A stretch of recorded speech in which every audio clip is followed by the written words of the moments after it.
Hello, I'm James Stewart, Sheriff of Anoka County.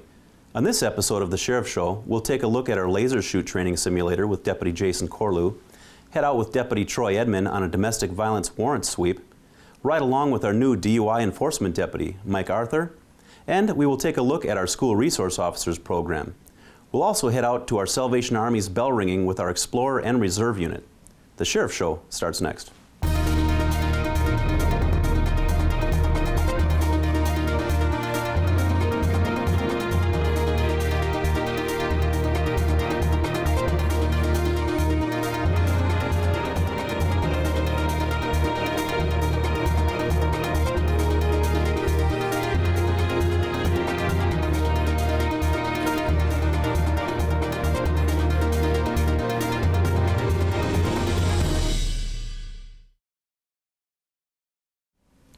Deputies need to be ready to face whatever danger might be present while they are performing their duty. Our laser shoot training simulator allows deputies to walk through dangerous situations without facing the real risks that come along with those situations. This training tool allows our deputies to learn to perceive threats and respond with proper amount of force needed to de-escalate a situation. Our Sheriff Show producer, Taylor Johnson, got to see this training simulator firsthand and was put to the test to see if he could correctly handle the different situations thrown at him. We're here at the Anoka County Sheriff's Office today to take a look at how officers train for when they should and when they should not use force in the different situations they may face. They do this through a laser shoot simulator, and today I'll have a chance to check it out. Here in the Anoka County Sheriff's Office Laser Shoot Simulator, I was outfitted with all of the common tools necessary for officers to perform their duties and de-escalate a situation if necessary. I was given the choice of using pepper spray, taser, or a handgun, and given the task of determining what weapon to use in dangerous situations in order to keep myself and others safe. In my first scenario, I was dispatched to a welfare check on a man in his home. Hey, how you doing? Hey, I'm doing good. Right. I just got home from work a little while ago, but this is my apartment. You wanted to stop by to see it. I'm just making sure everything's okay here, sir. I'm going in for treatment and stuff like that. I'm living here by myself. Okay. I'm staying out of trouble. I'm not expecting it. Hey, check it out. Eddie, what do you got? Eddie, Hey, I need you to put the gun down, sir. I need you to put the gun down. You know I have warrants. I know. Hey, sir, I need you to put the gun on the table. It's okay, I'm going to put it down. Yep. I'm putting it down. I'm putting it down. Come on, Okay. I'm not joke. Hey, I need you to come this way. That situation ended well. Next, I was given another scenario with a couple arguing outside of their car. Sir, I need you to come back here. Man, I told you need to leave us alone. It's a personal family matter.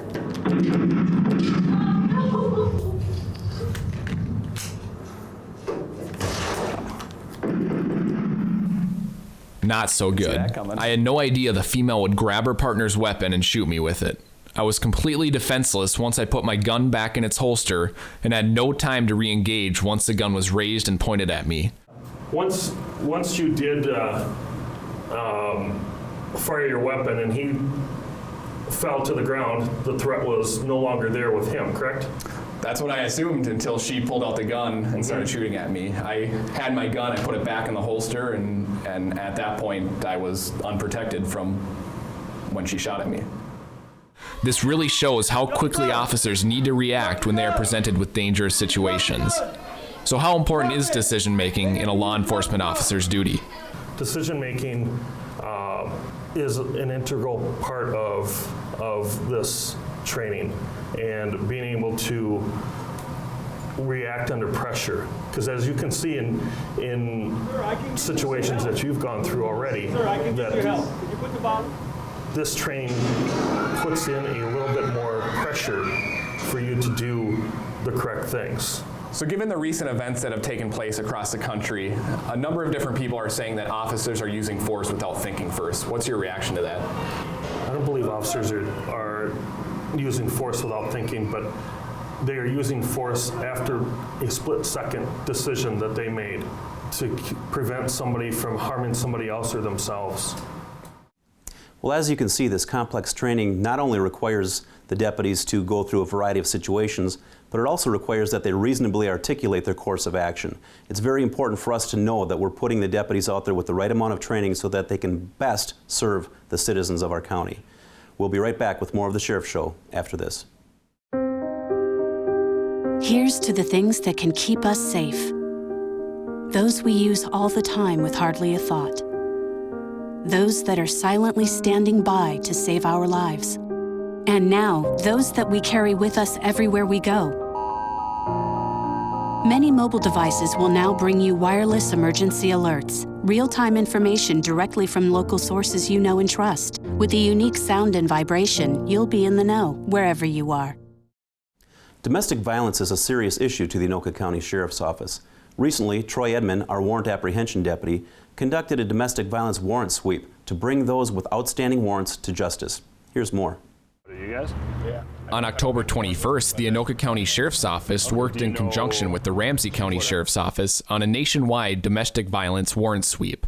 Deputy Edmond is Anoka County's warrant apprehension deputy and headed up the day's sweep in Anoka County. So warrants come to me, they make it to my desk in paper form, and I see them electronically on the computer when offenders either don't show up for court, or they violate their probation, or they violate their conditions of release. There's a number of reasons why someone would have an arrest warrant. One of the first warrants of the day brought the Sheriff's Office up to northern Anoka County. Hello, sir. Hi. Deputy Edmond with the Sheriff's Office. Looking for here. You don't live here. Okay. He just listed this with a friend as a place that he'd been staying, so that's why we're here. So he's got a couple of warrants, so that's why we're looking for him. Would you mind if we just took a peek around real quick and made sure that he wasn't here? Yeah, because you can take my word for it, he's not here. I don't want him here. He's not my friend. Okay. Perfect. He's just not my friend. I'm not feeling very good. I'm sick. Okay. And take my word for it. The guy's not here. Okay. Seconds later, off camera, as the officers were walking back to their vehicle, a neighbor drove past and stated that he had seen the warrant offender within the last week. It's clear that the homeowner was trying to cover up for the offender and knew his whereabouts. This is a game that law enforcement officers have to play in order to find the bad guys who do not want to be found. Sheriff's Office, open the door. This was found to be evident throughout the rest of the day, as many of the residences and locations that were checked were found to either be unoccupied or there was no response at the door of the home. Warrant officers sometimes need to get clever in their approach to finding those who are hiding in order to hold them accountable for their actions. The officers moved on to their next warrant for the day. All right, so we went to this gentleman's parents' house, this criminal sexual conduct suspect. He wasn't there, but they told us he was at work, and they told us where he works. So right now, the team and I are on our way down to Roseville to pick him up at his work, hopefully. Appreciate it. Upon arriving at the offender's workplace, management located and brought the offender to the officers for questioning, who at that time arrested the man for his outstanding warrant. While searching the subject, officers found a meth pipe and a baggie of meth. As he is brought in for his warrant, he will receive additional charges for possession of drugs and drug paraphernalia. So this gentleman here, we attempted a warrant at his house in Columbia Heights earlier today, and we had no success there, but his Facebook page says that he works at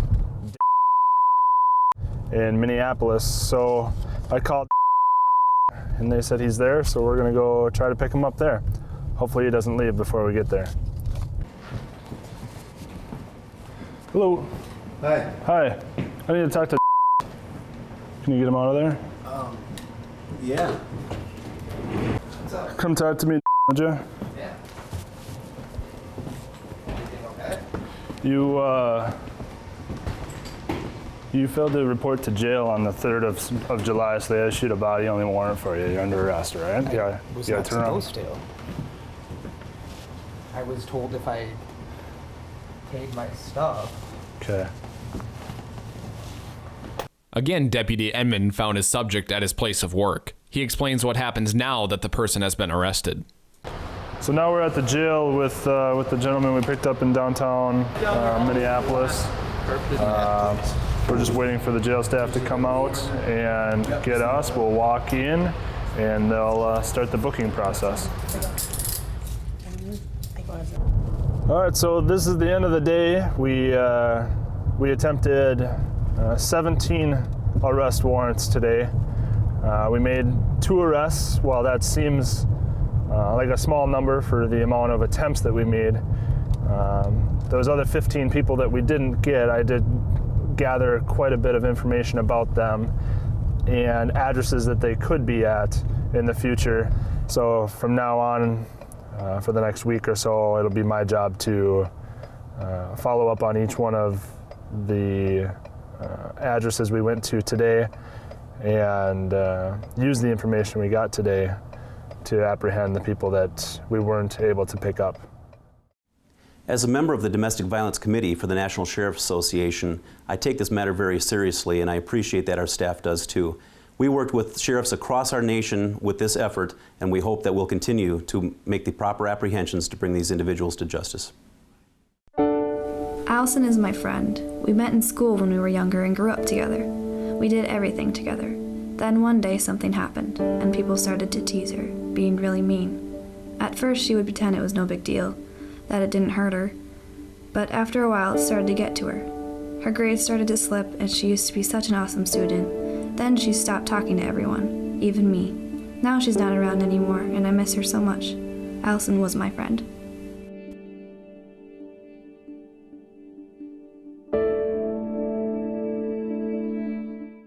If you see something suspicious, say something to local authorities. Maybe you're commuting to work, going to school, or out running errands. We all play a role in keeping our community safe. Report suspicious activity. Recently, our Sheriff's Office received a grant from the state of Minnesota to hire a DUI Enforcement Officer whose sole duty is to look for and take DUI drivers off of the roadway. This new position is a valuable asset to Anoka County and will help us keep the roads safer for everyone. We tagged along with Deputy Michael Arthur during one of his night shifts while he was out on patrol. Now let's take a look at what he did. I'm Deputy Arthur with the Anoka County Sheriff's Office. I'm going to tell you about my new position as the DUI Enforcement Officer. Minnesota has recognized that impaired driving is a big issue, and currently Anoka County is ranked number 2 in alcohol-related deaths and injuries. Tonight I'm out here on patrol looking for impaired drivers. I'll be looking for traffic violations. When I do find those and I make contact with the driver and I smell an odor of an alcoholic beverage, I will request them to step out of their vehicle to perform a series of exercises to ensure that they're safe to drive their vehicle. Yeah, I stopped the vehicle for driving through a red light. When I got up to the vehicle, I smelled a strong odor of an alcoholic beverage. So his eyes are bloodshot and watery. So I'm gonna run him through field sobriety just to make sure that he's all right to drive. Just as I explained, yep. 1, 2, 3, 4, 5 1,000, 6 1,000, 7 1,000, 8 1,000. Our driver, he did good on his field sobriety. He blew up .04, and I believe he's okay to continue driving from here. In Minnesota, the legal limit is .08 blood alcohol concentration. That's a misdemeanor DWI offense. If you blow up .16, that's double the legal limit, and that's a gross misdemeanor DWI. My recommendation is, if you've had anything to drink, call for a sober ride. Hi. You have a driver's license, proof of insurance? Do you know what the speed limit is on Main Street? 35? 30. How fast do you think you're going?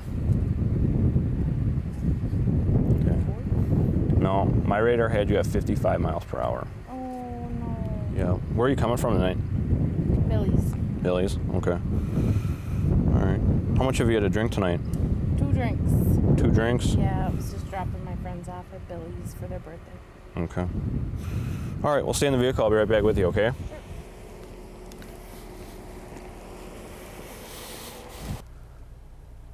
I stopped the vehicle for driving 55 in a 30-mile-an-hour zone. I could smell an odor of an alcoholic beverage. She admitted to consuming 2 drinks, so I'm gonna pull her out, make sure that she's able to safely operate her vehicle.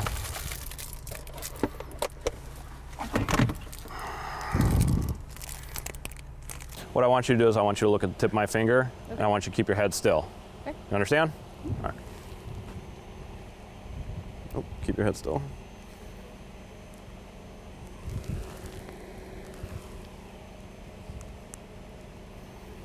All right, when I tell you to begin, I want you to raise either foot of your choice, 6 to 8 inches off the ground, okay?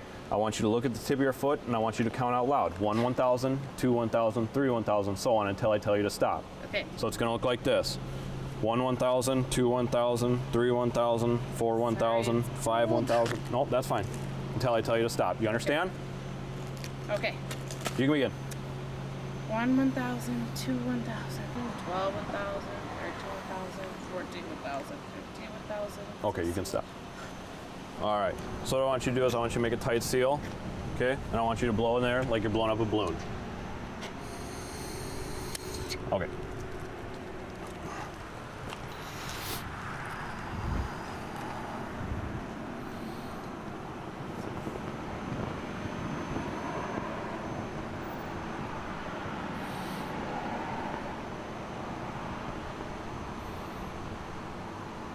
All right, Ashley, I want you to turn around, put your hands behind your back. You're under arrest for DWI. You can keep your jacket on. What did I vote? You didn't pass.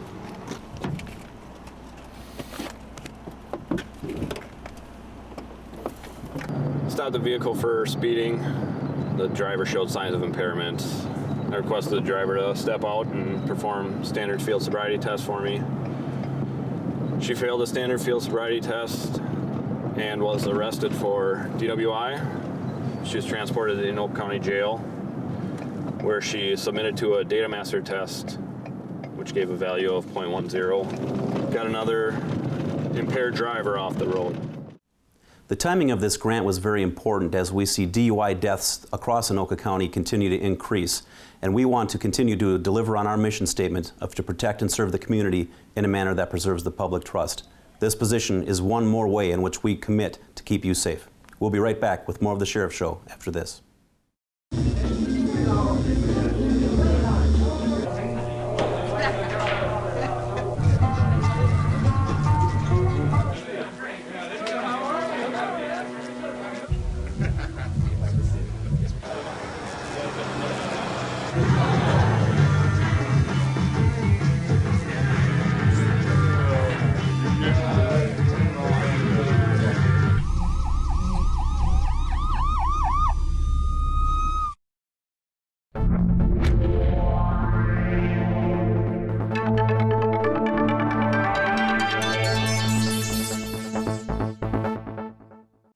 Our Sheriff's Office has several school resource officers in several schools across the county.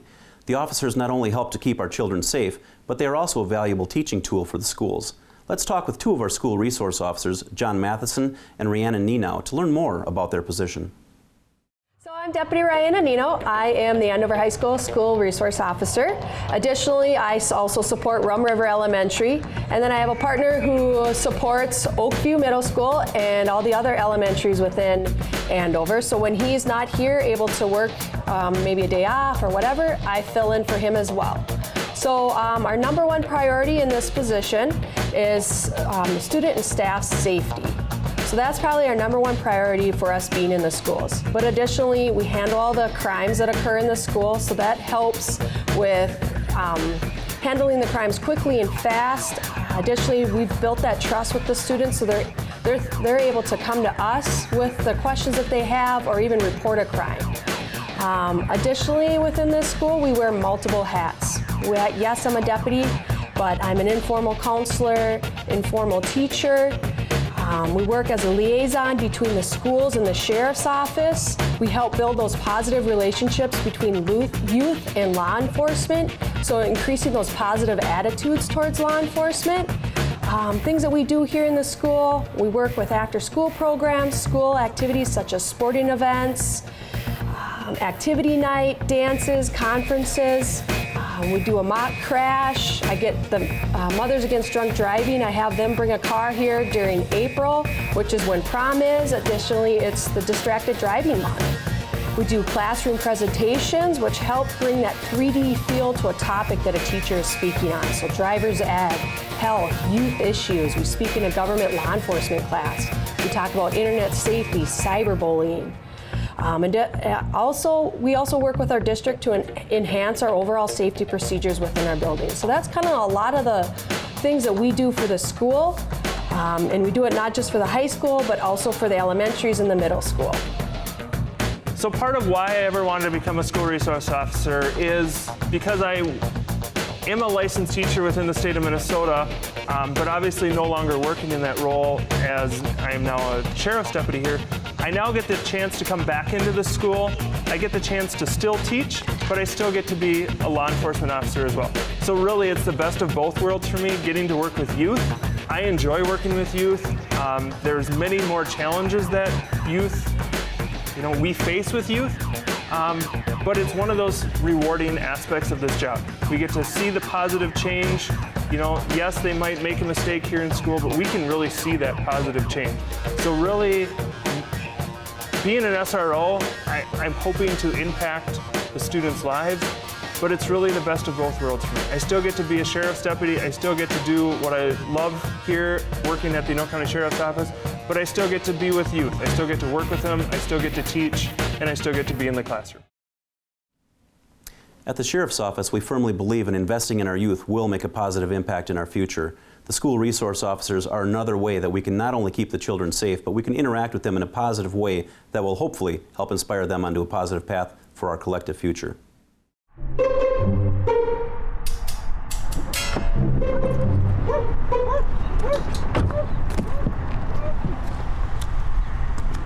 It's all right, buddy.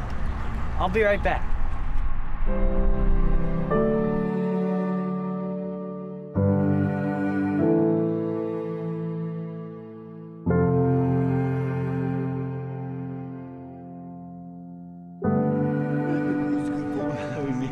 Me? I'm a kid.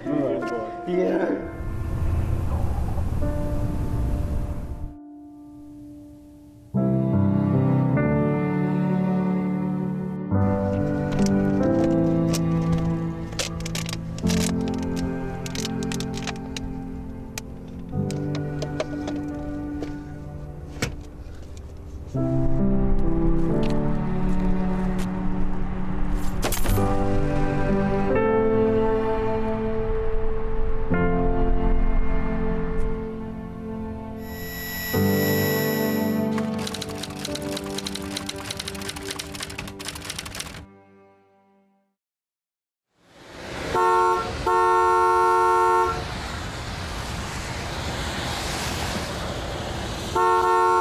What is that guy's problem?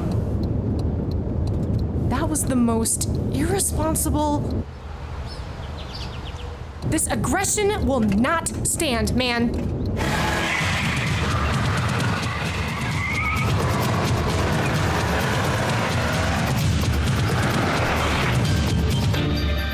Whoa, whoa, whoa. I'm not sure what's about to happen next, but we're already off to a really bad start. And this situation is only going to escalate. So let's back up, figure out what could have been done differently to avoid this.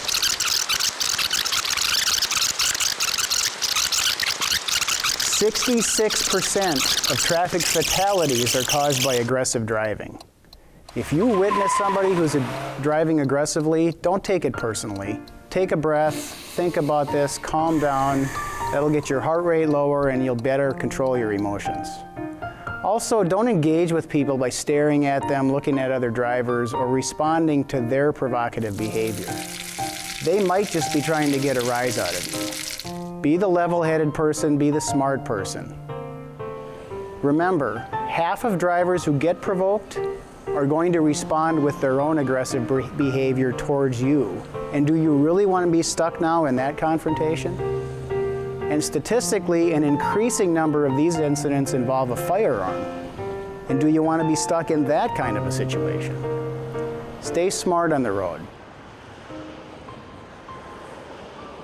Keep in mind the potential consequences. It's not worth winding up in prison or worse yet, dead. See you out there on the road. On December 10th, the Reserve and Explorer units were at the Andover Festival Foods to ring the Salvation Army kettlebell. This is something that we do every year, and we are proud to be able to help out those in need. Let's take a look back at this year's event and learn more about the Reserve and Explorer units. We're bell ringing just to kind of raise some money and get out in the community.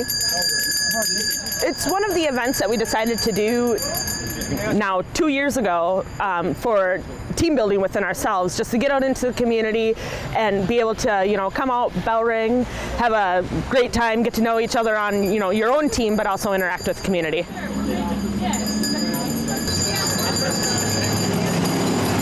Today we've got together and we're working with the Salvation Army bell ringing. We have a number of our special deputies here, and we have explorers, deputies, and special deputies here today. I think it's going pretty well. A lot of people are giving us money, which is nice, and we're having fun, so. Thanks, buddy. Thank you. The Explorers are high school students who train to become police officers. We run through different scenarios like burglaries, domestics, and we just learn how to react to those situations as if we were on patrol. Do you want to tell me anything that goes on? I mean, I know I heard it from him, but I kind of want to hear what you have to say. A lot of the Explorers then move on to reserves and hopefully do become officers, and we see a lot of that happening. So we do a lot of stuff. We work in the community a lot, and we have a state competition that we go to, so we compete in the scenarios that we work on throughout the year. Go to their parents' house for the night. We learn social skills, so being out in the community. I was really shy when I started Explorers, and now not so much. You learn different skills, leadership, responsibility for sure. We try to get people as outspoken as we can, more confident, definitely. So. Thank you. You bet. One of my favorite parts of being with the Reserve Unit is the giving back to the community, being able to help out the Sheriff's Department. Doing patrol is a lot of fun, working with the different deputies and officers in the area and the county. Hi. Lots of different aspects to it. Can you say thank you? I think it's a nice way to kind of close that gap between law enforcement and the community.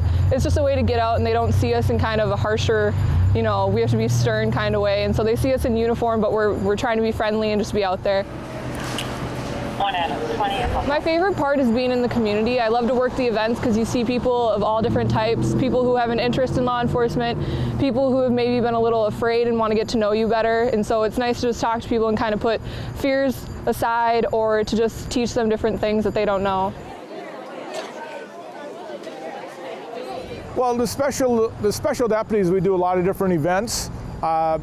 We help doing traffic, we help doing security at different events. So we give back to the community, not only to Andover, but the whole county.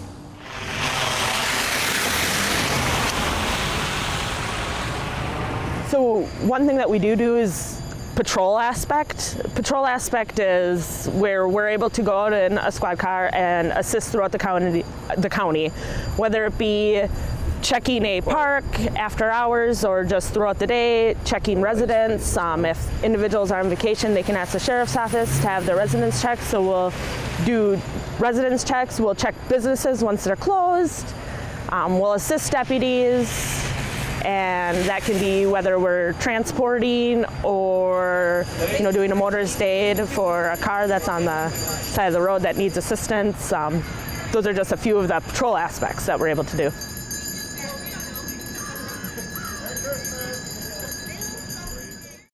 Throughout the year, members of the Anoka County Sheriff's Office participate in a wide variety of community events and embrace our role as ambassadors in the community. This is just one more way in which we're able to help others in need.